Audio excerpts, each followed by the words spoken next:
नमस्कार मित्रांनो, शुभविवाह मालिकेच्या आजच्या भागामध्ये आकाश आणि वॉचमन दोघंजणही दरवाजात नेमकं काय पार्सल ठेवलंय हे पाहण्यासाठी येत असतात. तेवढ्यातच आता मागून मनू आणि आजी देखील हळूहळू येत असते. आजी म्हणत असते की आकाश बाळा हळू हळू रे, सावकाश जा पुढे. अरे काय असेल काही आपल्याला त्यात सांगता येणार नाही. तेव्हा तो म्हणतो की हो आजी, मी अगदी व्यवस्थित आहे. तेव्हा आता वॉचमन म्हणत असतो की साहेब सावकाश, आणि मग दोघंजणही हळूहळू तिथे येत असतात. आकाश म्हणतो की थांब, हे का आहे का ते? तेव्हा मग वॉचमन म्हणतो की हो साहेब, हाच होता तो डब्बा जो त्या बाईकवाल्याने इथे फेकलाय आणि मग मी तुम्हाला सांगायला आलेलो. तेव्हा आता आकाश विचार करतो की हे सगळं काय असेल. तेव्हा मग आता आजीला तिथे मनू खुर्चीवर बसवत असते आणि म्हणते की आजी प्लीज तुम्ही इथे बसा. तेव्हा आजीला आकाश म्हणतो की हे बघ, तुम्ही तिथेच राहा, तुम्ही लांब राहा, मी बघतो त्या डब्यामध्ये काय आहे ते. तेव्हा आजी म्हणते की आकाश बाळा सावकाश रे, तो डब्बा काय आहे, त्याच्यात काय असेल काहीच सांगता येत नाहीये आणि कुठल्या तरी माणसाने तो भिरकटवला आहे, त्यामुळे जरा प्लीज सांभाळून. तेव्हा आता आजी खूप घाबरत असते. आजी म्हणते की आकाश नको नको जाऊस तू पुढे. तेव्हा मग आता आकाश म्हणतो की आजी तू थांब ना. मनू तू आजीची काळजी घे आणि तिथे तुम्ही दूरच बसा, पुढे येण्याचा प्रयत्न करू नका, मी बघतो हे नेमकं काय आहे ते. तेव्हा आता आजी खूप घाबरत असते आणि रडतच आकाशचा जीव धोक्यात आहे हे तिच्या लक्षात येत असतं. म्हणूनच आता ती बघत असते. त्यावेळेला आता इथे आजी म्हणते की आकाश काय चाललंय, माझ्याच मुलांच्या बाबतीत इतकं सगळं का घडतंय चुकीचं. तेव्हा मग आजीला बसवून मनू पुढे जाते आणि म्हणते की भाऊजी थांबा, मी पण येते तुमच्यासोबत. आकाश म्हणतो की नाही नाही मनू, तू अजिबात पुढे येऊ नकोस, मानसी तू मागेच थांब, तू आजीजवळ थांब. असं म्हणून तो तिला लांबच राहायला सांगतो आणि हळूहळू पुढे पावलं टाकत येत असतो. आणि नेमकं हे सगळं काय आहे याचा विचार त्याच्या डोक्यामध्ये येत असतो. आता नेमकं कशाचा आवाज हळू तरी टुकटुक येत असतो. त्याच्या डोक्यामध्ये विचार सुरू असतात की नेमकं हे सगळं काय असू शकेल. आता आकाशसोबत वॉचमन पण हळूहळू पुढे येत असतो, कारण त्यालाही त्याच्या जीवाची भीती असतेच. म्हणूनच ते दोघंही आता अगदी हळूहळू पुढे येत असतात. आजी म्हणते की आकाश जपून रे बाबा, सावकाश, नाहीतर नको जाऊस, आपण नंतर बघूया हे सगळं काय ते. तेव्हा आकाश म्हणतो की थांब ग आजी, आपल्या बंगल्यासमोर पडलंय तर आपल्याला बघायला हवं हे नेमकं काय आहे, जरा थांब. असं म्हणून तो थांबायला सांगत असतो. त्यावेळेला आता मनू म्हणते की भाऊजी प्लीज लांब व्हा, मला भीती वाटते, यात दुसरं काहीतरी असेल तर. तेव्हा मग आता आकाश म्हणतो की हो हो मी बघतोय, हळूच बघतोय. असं म्हणून अलगदच आकाश ते पॅकिंग उघडतो. त्यावेळेला तो डब्बा उघडल्यानंतर त्यामध्ये टाईम बॉम्ब लावलेला असतो आणि त्याचा फक्त सेकंद 14 एवढा अवधी उरलेला असतो. आता आकाश म्हणतो की आजी हा टाईम बॉम्ब आहे. आता हे ऐकल्यावर सगळ्यांना धक्काच बसतो आणि मग सगळेजण खूप घाबरलेले असतात आणि त्यावरच आकाश आता पटकन मागे होतो. नंतर कॉन्स्टेबल येते आणि भूमीकडून त्या बाळाला म्हणजे क्षितिजाला घेत असते आणि भूमी म्हणते की प्लीज माझ्या बाळाला माझ्यापासून लांब करू नका, ते माझं बाळ आहे ना. गीतांजली आता म्हणते की मिसेस भूमी, मी तुम्हाला सांगितलं होतं की कोणत्याही प्रकारची चूक तुम्ही करू नका, परंतु तरीही तुम्ही केली आहे ती चूक. तुम्ही मिसेस अमोलीच्या बाळाला घेऊन जाण्याचा प्रयत्न का करत होतात? तुम्हाला माहिती आहे नाही केस कोर्टात उभी आहे, तर मग तुम्ही त्या दिशेने का पाऊल उचललं नाही? मला असं थोड्या वेळासाठी खरंच वाटलं होतं की तुम्ही जेन्युइन असाल. त्या दिवशी तुम्ही माझ्या ऑफिसमध्ये आलात त्यावेळेला मी विचार केला आणि तुमच्या बोलण्यामुळे मला खरंच कुठेतरी थोडंसं मनातून हेलावल्यासारखं झालं आणि मी साशंक होते की कदाचित बहुतेक तुम्ही या बाबतीत चुकत नसाल, म्हणून मी मिसेस अमोलींना पण तसाच जाब विचारला होता की कुठल्याही प्रकारचं खोटं या केसमध्ये चालणार नाही. परंतु आजच्या तुमच्या या वागण्याने मी अगदी कन्फर्म झाली आहे की तुम्ही खरंच चुकताय आणि तुम्ही या बाबतीत बाळावर अगदी हक्क दाखवण्याचा प्रयत्न करताय. तेव्हा ती म्हणते की नाही मॅडम, तुम्ही चुकताय, मी खरंच या बाबतीत असं काहीच करत नव्हते, मी कुठल्याही प्रकारचं चुकीचं करण्यासाठी आले नव्हते. खरंच मला या बाबतीत तुम्ही चुकीचं समजून घेऊ नका. गीतांजली म्हणते की हे बघा मिसेस भूमी, तुम्ही बाळाला घेऊन जाण्यासाठी आला होतात, तुम्ही अमोली यांच्या परवानगीशिवाय इथे कशाला आलात? मला हीच गोष्ट कळत नाही आहे की तुम्ही इथे आलात कशासाठी. आणि आता मी माझ्या डोळ्यांनी पाहिलं की मिसेस अमोली म्हणत होत्या तरी तुम्ही ऐकत नव्हतात. तुम्ही आपलं तुमचंच खरं करत होतात आणि बाळाला कुठेतरी अगदी घेऊन जाण्याचा प्रयत्न करत होतात आणि त्याला तिच्याकडे देतही नव्हतात. तेव्हा मग आता भूमी म्हणते की मॅडम, मला समजतंय आत्ताचं वागणं माझं अगदी बरोबर नव्हतं, कारण मला कळलंच तसं, म्हणूनच तर मी तसं वागली आहे ना. हो, मला कळलं की बाळ आजारी आहे आणि म्हणूनच मी धावत पळत तिला भेटण्यासाठी आली. जर माझी मुलगी आजारी तर मग मी तिला भेटायला नाही येऊ शकत का? त्याच वेळेला आता लगेच अमोली येते आणि म्हणते की नाही मॅडम, ही अगदी धडधडीत खोटं बोलतीये, माझी मुलगी अगदी व्यवस्थित आहे. तेव्हा मग गीतांजली म्हणते की मला सांगा की तुम्हाला कुठून कळलं आहे की ती आजारी आहे म्हणून? भूमी म्हणते की मला हॉस्पिटलमधून फोन आला होता डॉक्टरच्या इथून की बाळ आजारी आहे आणि मग ती नाजूक परिस्थितीत असल्यामुळे मॅडम तिकडे व्हिजिटसाठी आल्यात. तेव्हा मग गीतांजली म्हणते की एक काम करा अमोली, तुम्ही हॉस्पिटलचा किंवा त्या मॅडमचा नंबर द्या जी बाळाला बघते. तेव्हा मग आता ती म्हणते की मॅडम तुम्ही नका ऐकू हिचं, कुठे ऐकताय. तरीही गीतांजली म्हणते की नाही, मला क्रॉस व्हेरीफाय करायचेच आहे. गीतांजली मॅडम या लगेच अमोलीच्या फोनवरून फोन लावतात आणि मग ज्या डॉक्टर असतात त्या म्हणतात की बोला मिसेस अमोली. तेव्हा मग ती म्हणते की मॅडम अमोली नाही, मी ॲडव्होकेट गीतांजली वेदपाठक बोलते आहे आणि अमोलींच्या इथून बोलते आहे. मला सांगा की तुम्हाला असा कुठून इथून फोन आला होता किंवा तुम्ही क्षितिजाला बघण्यासाठी इथे घरी आला होतात का. तेव्हा ती म्हणते की नाही, असा कोणताही फोन माझा अमोली अवस्थीचा झाला नाही आहे किंवा मी तिला क्षितिजा अवस्थी ही माझीच पेशंट आहे, परंतु मी तिला भेटण्यासाठी आले नव्हते. आता हे ऐकल्यावरती भूमीचं पितळ तिथल्या तिथे उघडं पडलं असं गीतांजलीला वाटतं. तेव्हा मग ती म्हणते की बरं ठीक आहे चालेल. मग आता लगेच भूमी म्हणते की नाही अहो असं नाही आहे, खरं तर मॅडमचा कॉल मला आलाच नव्हता. मला कॉल तिकडे ड्युटीवर असलेल्या सिस्टरचा आला होता. तिने मला सांगितलं होतं की म्हणजेच मॅडम व्हिजिटवर गेल्यात आणि क्षितिजाला बघण्यासाठी म्हणून.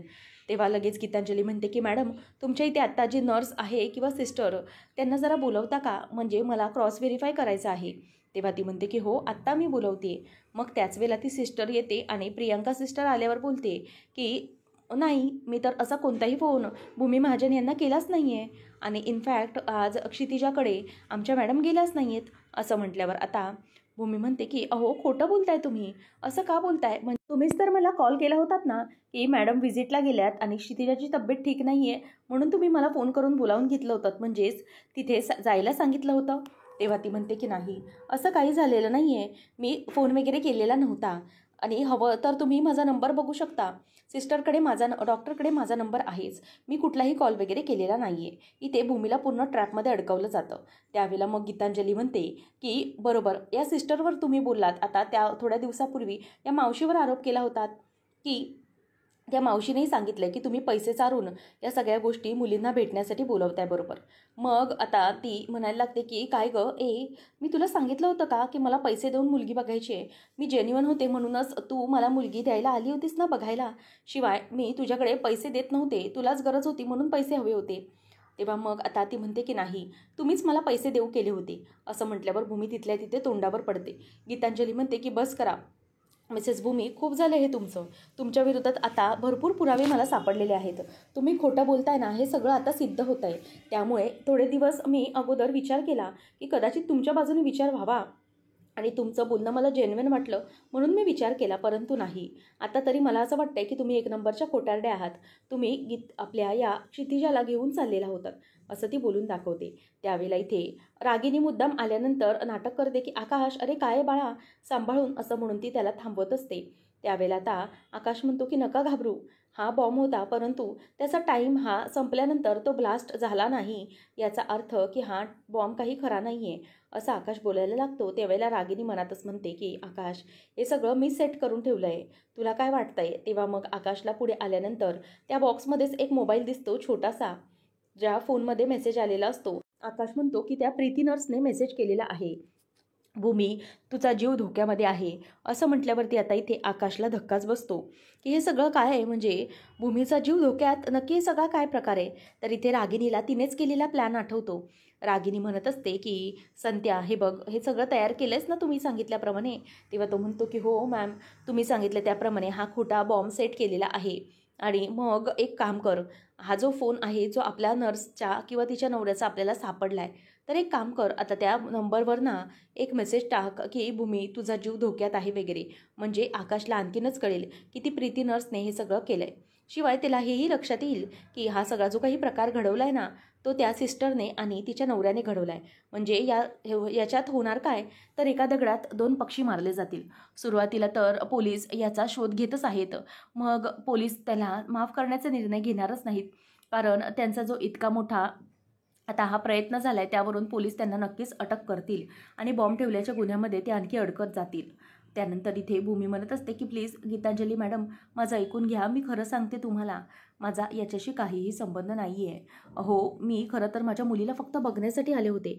मला हॉस्पिटलमधून फोन आला म्हणून मी तिला बघण्यासाठी आले होते. बाकी काही माझ्या मनात नव्हतं. प्लीज विश्वास ठेवा ना माझ्यावर. तेव्हा मग मला माझ्या मुलीची काळजी वाटते असं भूमी म्हणते. तेव्हा त्यावर आता लगेच अमोली म्हणते की अच्छा, म्हणजे तुला मुलीची काळजी वाटते? काहीच गरज नाही आहे. माझी मुलगी अगदी व्यवस्थित आहे, ठणठणीत आहे. तू माझ्या मुलीच्या जवळ येण्याचा प्रयत्नही करू नकोस. लांब राहा तिच्यापासून. त्यावर आता गीतांजली म्हणते की भूमी मॅडम, तुम्हाला आम्हाला अटक करावी लागणार आहे, कारण तुम्ही बाळाला किडनॅप करण्याचा प्रयत्न करत होतात. तेव्हा मग आता लगेच भूमी म्हणते की नाही, प्लीज माझं एकदा ऐकून घ्या. अगं अमोली, काय करतेस तू हे? अगं प्लीज हे सगळं थांबव ना. अगं आपले घरातले संबंध आहेत ना. अगं आपण मैत्रीपूर्व नातं जपतो. अगदी घरातली फॅमिली असताना तू हे सगळं कसं वागू शकते? तेव्हा मग अमोली म्हणते की फॅमिली, घरातले संबंध हे तू विसरली असशील भूमी. तू माझ्या बाळाला अगदी घेण्याचा प्रयत्न करतेस तेव्हापासूनच मी ते सगळं विसरून गेली आहे. तेव्हा ती म्हणते की अगं आपली नसेल, परंतु आपल्या नवऱ्यांची तर आहे ना मैत्री, घट्ट मैत्री आहे. तेव्हा ती म्हणते की हो, होती मैत्री, परंतु आता हे सगळं नाही चालणार, कारण जे काही ती वागते ना ते अगदी चुकीचं आहे. तू खूप चुकीचं वागते असं म्हणून आता ती तिला ओरडत असते. तेव्हा पोलीस तिला घेऊन चाललेले असतात. ती म्हणते की नको अमोली, हे सगळं थांबव, खूप चुकीचं चाललं हे सगळं, मला अटक करू नका. परंतु तरीही भूमीला घेऊन चाललेले असतात. आणि अमोली म्हणते की तुझी नजर लागले माझ्या बाळाला म्हणून ती वरच्यावर आजारी पडत असते. तेव्हा आता भूमीच्या डोळ्यात पाणी येतं. ती म्हणते की आईची आपल्या लेकराला कधीही नजर लागत नाही गं अमोली, परंतु तरीही कोणीच ऐकून घेत नाही आणि भूमीला घेऊन चाललेले असतात. भूमी ओरडत असते की प्लीज मला अटक करू नका, मी काहीही चुकले नाही आहे, प्लीज अमोली तू थांबव ही अटक. परंतु अमोली काहीच ही अटक थांबवत नाही. उलट ती त्या सगळ्यांना भूमीला घेऊन जा असं सांगत असते. आणि भूमी बिचारीही ओरडत असते की प्लीज मला सोडा, प्लीज माझी क्षितिजा, मला एकदा तिला बघू द्या. परंतु तरीही कोणीही तिचं ऐकायला तयार होत नाही. क्षितिजाला तिला बघून देखील देत नाही. त्यानंतर आकाश आता विचार करतो की काय झालं आहे, ही भूमी गेली कुठे नेमकी, किती उशीर झाला आहे, हिला जराही कळवून वगैरे गेलेली नाही आहे. तेव्हा मग आता मनू म्हणायला लागते की हो, मला ही टेन्शन येते, नेमकं हे सगळं काय चालू आहे. तेव्हा आता आकाश म्हणायला लागतो की अशी का वागते ही भूमी, म्हणजे इतकी घाईघाईत तर निघून गेली, परंतु घरात कोणाला तरी कळवायचं होतं ना तिने. हे सगळं काय चाललंय, आता जे काही प्रकरण घडलंय त्यामुळे आणखीन भीती वाटायला लागली मला. त्यावर आता लगेच आजी म्हणायला लागते की हे बघ आकाश, मला कळतंय मगाशी बाहेर जे काही झालं ना त्यामुळे तुझा जीव अगदी घाबरा झालाय, परंतु शांत हो, नको काळजी करूस.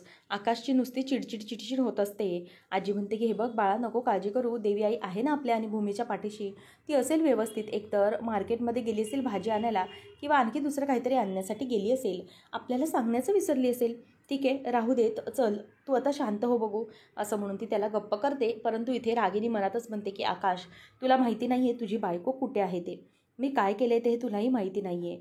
तेव्हा मग आता आकाश म्हणतो की नाही, आता हातावर हात धरून असं बसून चालणार नाही, काहीतरी केलं पाहिजे. परंतु ती गेली आहे कुठे, काय, हेही मला माहिती नाही आहे, नक्की काय प्रकार आहे हाही कळत नाही आहे. तिला कित्येकदा तरी मी सांगितलं आहे की बाहेर जाशील ना तेव्हा कोणाला तरी घरात कळवून जात जा, परंतु तरीही तिला कळतच नाही आहे. आता सध्या धोक्याचं वातावरण आहे.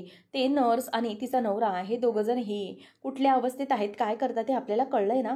मग ते जसा इथे काहीतरी प्रॉब्लेम केला आहे तसाच तिथेही त्यांनी प्रॉब्लेम केला असेल तर, जर भूमीला काही त्रास दिला तर काय करायचं, असा विचार आता त्याच्या डोक्यामध्ये येत असतो.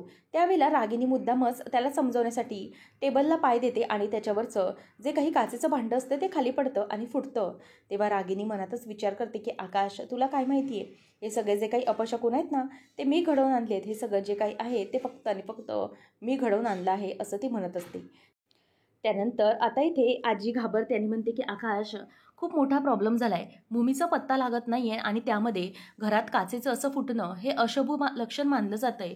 काय होणार आहे नक्की कळत नाही, आकाश काहीतरी कर बाळा, असं म्हणून आजी खूप घाबरलेली असते. त्यावेळेला मनू म्हणते की आकाश भाऊजी, तुम्ही ताईच्या फोनवर सारखा सारखा प्रयत्न करत राहा ना, कदाचित काहीतरी कळेल. तेव्हा आकाशला विचार येतो आणि तो बघायला जातो. तेवढ्यात सारखा सारखा एक अननोन नंबरवरनं फोन येत असतो. आकाश म्हणतो काय माहिती कोणाचा फोन आहे, सारखं फोन करताय. तेव्हा मनू म्हणते की भाऊजी तुम्ही हा फोन उचला, ताईला पण त्या नर्सचा फोन हा अननोन नंबरवरून आला होता, त्यामुळे तुम्ही उचला, नक्कीच काहीतरी हाताला लागेल. म्हणून आता आकाश तो फोन उचलायला जातो. परंतु भूमीच्या जी अटकेची बातमी असते ती आकाशला समजते आणि त्याला धक्काच बसतो. तो म्हणतो की काय, तेव्हा मग आता हो हो मी पोचतोच असं बोलून तो आता निघत असतो. त्याच वेळेला आता आजी म्हणते की आकाश अरे काय झालं? तेव्हा तो सांगतो की काहीच कळत नाही हे सगळं कसं काय घडू शकतं? तेव्हा मनू आणि आजी विचारतात की नक्की काय झालं आहे प्लीज सांग.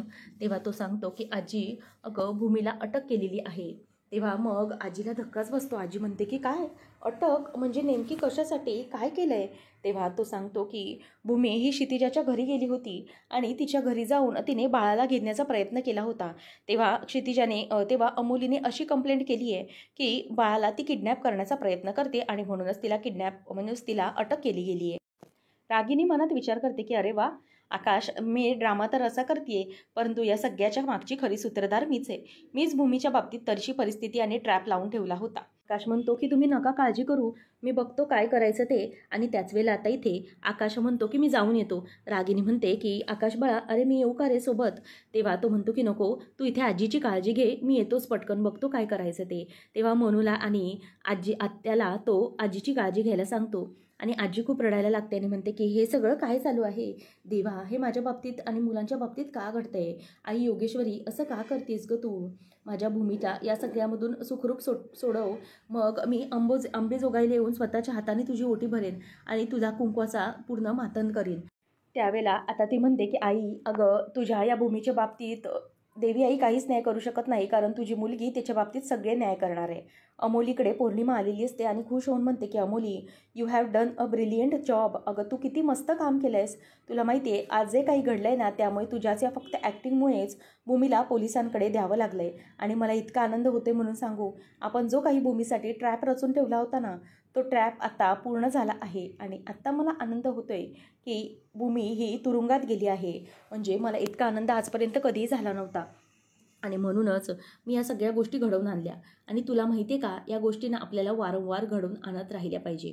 तुझ्या बाबतीतले जे पुरावे आहेत जे सत्य आहे ते सगळं आता तू मॅडमला मांडत राहिलं पाहिजे. अमोलीचा चेहरा मात्र पडलेला असतो कारण जे काही घडलंय भूमीच्या बाबतीत ते मनातून तिला कुठेतरी खटकत असतं आणि भूमी खरी आहे हे मनातून कुठल्या तरी कोपऱ्यात तिला माहीत असतं म्हणून तिला त्या बाबतीत वाईट वाटतं. नंतर पौर्णिमा म्हणते की हे बघ एक काम करूया आपण ना आता आणखी अशा गोष्टी घडवत राहायच्या जेणेकरून त्या भूमीला आता पुन्हा पुन्हा पॉईंट भेटतील आणि मग नंतर एक सगळं मिळून ही जी मॅडम आहे ती भूमीला सोडणार नाही. सगळ्या गोष्टी या भूमीच्या विरोधात उभ्या राहतील आणि तिच्या बाजूने कोणालाही लढायला जमणार नाही. आणि भूमीने हे सगळं जे काही केलं आहे ते आपलाच ट्रॅप होता आणि त्या ट्रॅपमध्ये ती अगदी अलगदपणे अडकली आहे. आता असे सगळे ट्रॅप हे भूमीसाठी कसे लावायचेत आणि कसं हे भूमीला हे करायचं या दोघी जणींच्याही विचार डोक्यामध्ये सुरू असतो. पुढच्या भागामध्ये आपल्याला पाहायला मिळतं आकाश हा पोलीस स्टेशनमध्ये आलेला असतो आणि म्हणत असतो की इन्स्पेक्टर साहेब जी आतमध्ये जेलमध्ये आहे ना ती माझी बायको आहे भूमी महाजन प्लीज तिला सोडा. तेव्हा मात्र इथे आता भूमी ही अगदी टेन्शनमध्येच अटक झाली म्हणून तिथे बसलेली असते आणि त्यावेळेला आता भूमीचं लक्षही नसतं आकाश आलेल्याकडे. तेव्हा आता पोलीस म्हणतात की नाही माफ करा परंतु मला त्यांना सोडता येणार नाही. त्यांना असं मला सोडता येऊ शकत नाही कारण त्यांनी एक गंभीर गुन्हा केलेला आहे. तेव्हा मग आता इथे आकाश गप्प बसतो आणि भूमीसाठी तिथेच तो थांबून असतो. त्याच वेळेला भूमी जेव्हा येत असते तो म्हणतो की मला जरा तिच्याशी 5 मिनिट बोलण्यासाठी द्या. तेव्हा आता आकाश आणि भूमी हे समोर उभे असतात आणि त्यांच्या बाजूला आजूबाजूला बाकीचेही लोक असतात. आकाश विचारतो की भूमी हे सगळं कसं झालं? तेव्हा भूमी म्हणते की आकाश मला तरी कळत नाही आहे परंतु मला असं वाटतंय ना की हा माझ्यासाठी ट्रॅप रचला गेला होता. मला हे जे काही अटकेत अडकवलं ना हा सगळा माझ्यासाठी ट्रॅप होता. हॉस्पिटलमधली ती सिस्टर तिने मला खोटा फोन केला होता की क्षितिजा आजारी आहे म्हणून मी तिकडे बघण्यासाठी गेले आणि म्हणून बघण्यासाठी गेले असताना माझा तोल अगदी गेला होता आणि मी त्या बाळाला खेचून घेतलं तिच्यापासून. म्हणूनच मला वाटतं की त्यांचं असं प्लॅनिंग असेल की आपल्याला या सगळ्यामध्ये अडकवायचं म्हणून. तेव्हा आकाश म्हणतो की हे बघ भूमी तू नको काळजी करूस सगळं काही व्यवस्थित होईल. मी आहे ना मी करेन सगळं नीट तू नको काळजी करूस. तू फक्त स्वतःची काळजी घे. या जेलमधून मी तुला लवकरात लवकर सोडवीन नको काळजी करूस. त्यावेळेला आता तिथे असलेली कॉन्स्टेबल बोलते की नाही आता यांचं जामीन होऊ शकत नाही 3 दिवस तरी कारण 3 दिवस कोर्ट बंद आहे त्यामुळे त्यांना असंच राहावं लागणार आहे. आता हे ऐकल्यावर मात्र आकाशला जबरदस्त धक्का बसलेला असतो. आता काय बोलायचं हे आकाशला काहीही कळत नाही. तो फक्त त्या गोष्टी विचार करत राहतो की नेमकं हे सगळं काय होते. म्हणजेच माझ्या भूमीला हे सगळ्यात अडकावं लागणार आहे, अशा विचाराने त्याला आता खूप भीती वाटत असते आणि काय करावं हे काहीच कळत नाही. भूमीला आता 3 दिवस जेलमध्ये राहायला लागणार आहे या कल्पनेनेच त्यांना टेन्शन येत असतं. आकाश विचार करतो की आता काय करायचं, 3 दिवस भूमीला जेलमध्ये कसं ठेवायचं. मी गीतांजली मॅडमशी कॉन्टॅक्ट करतो असं आता इथे आकाश हा म्हणायला लागतो. आणि त्याच वेळेला भूमीला आता धक्का बसतो की माझं नेमकं पुढे काय होणार आहे. आता त्यांना काहीच कळत नसतं नेमकं काय करायचंय.